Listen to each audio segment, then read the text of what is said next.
Magandang araw mga bata, narito ang aralin natin sa Makabansa, Week 3, Day 3 na tayo ngayong Quarter 2. So balikan natin ang ating tinalakay noong Day 2. Mayroon bang nais magbahagi muli ng isang maikling kwento tungkol sa masasayang gawain kasama ang inyong pamilya? Ano yung ginuhit ninyo na pinakamasayang karanasan ninyo kasama ang inyong pamilya? Ito ba'y Pasko, bagong taon, kaarawan, o kaya nung kayo ay nag-moving up ng kinder, nandun lahat ng kasama nyo sa pamilya, nag-celebrate kayo. So, alin sa mga yon? O may iba pa ba sa nabanggit, bukod sa nabanggit ko? O kahit ano pa yan, dapat ang mahalaga ay sama-sama kayo at masaya. So, layunin natin ngayon, nakahuhulma ng figura ng mga kasapi ng pamilya gamit ang luwad o clay. Na ibabahagi ang hinulmang figura ng mga kasapi ng pamilya sa klase. Basahin nyo nga. Paghuhulma. Luwad. Pag sinabi nating luwad, ito ay clay. So, ang paghuhulma ay paglalapat o paglalagay ng wastong hugis, anyo o sukat o pagmumolde.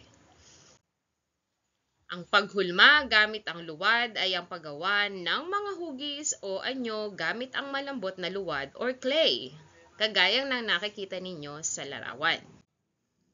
Hinuhubog ito ng kamay o gamit ang mga kagamitan pagkatapos ay pinatutuyo o pinapainit para maging matibay. Luwad. Ito'y putik na ginagawang palayok at iba pang kauri nito upang gabok na ito ay lupang gabok na nilagyan ng tubig. So kayo, ang gagamitin nyo dito, yung clay talaga na pambata. Kasi etong putik na nakikita nyo ginagamit dito sa larawan, mahirap hanapin yan. Hindi yan basta-basta putik, no? Yan ay extraordinary putik na pure na putik lang, walang bato, walang buhangin. Ayan, inahanap lang yan sa mga bundok. Doon talaga sa mga gubat na pinakasulok-sulok ng kagubatan. Doon yan nakikita. Okay? Yan. So, siguro nakapanood na kayo yan sa mga videos kung paano magawa niyan. Yan, hindi ninyo pwedeng gawin sa classroom, no? Kasi medyo madumi yan. Tsaka kailangan natin yung umiikot, wala tayong ganong materyales. Ito ang halimbawa ng mga figura gawa sa luwad. So, ito yung kanyang ginawa. Pagkatapos nilagyan ng disenyo at naging ganito. Ito ay pinapainit sa isang lutuan para tumigas. Okay? Kasi nga malambot yan. O, gayon dun ninyong clay. May mga nakita rin ako sa mga video na mga clay ang ginagamit sa paggawa ng figura.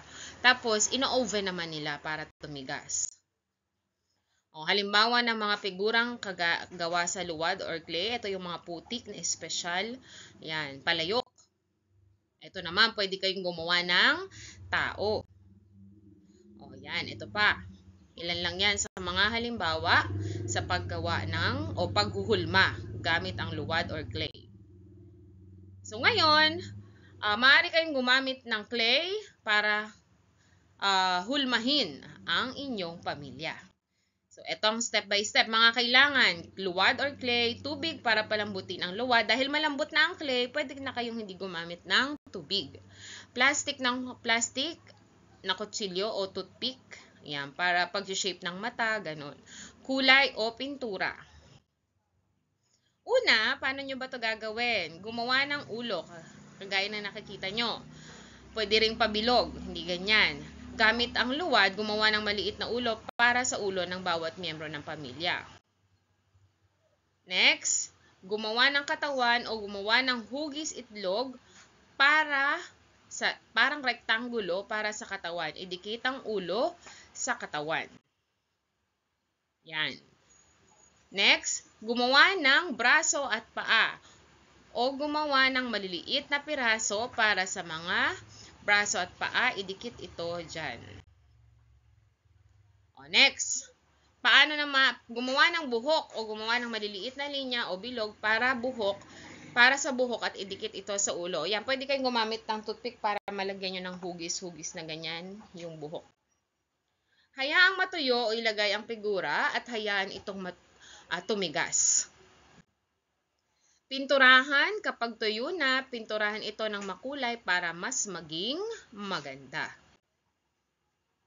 Ngayon, kung may mga clay kayo, pwede na kayo maghulma. May mga videos dito paano maghulma gamit ng clay. So, pwede nyo munang panoorin yon bago nyo gawin ito. Tandaan, ito ay isang paghuhulma. Yan. Hanggang dito na lamang. Paalam!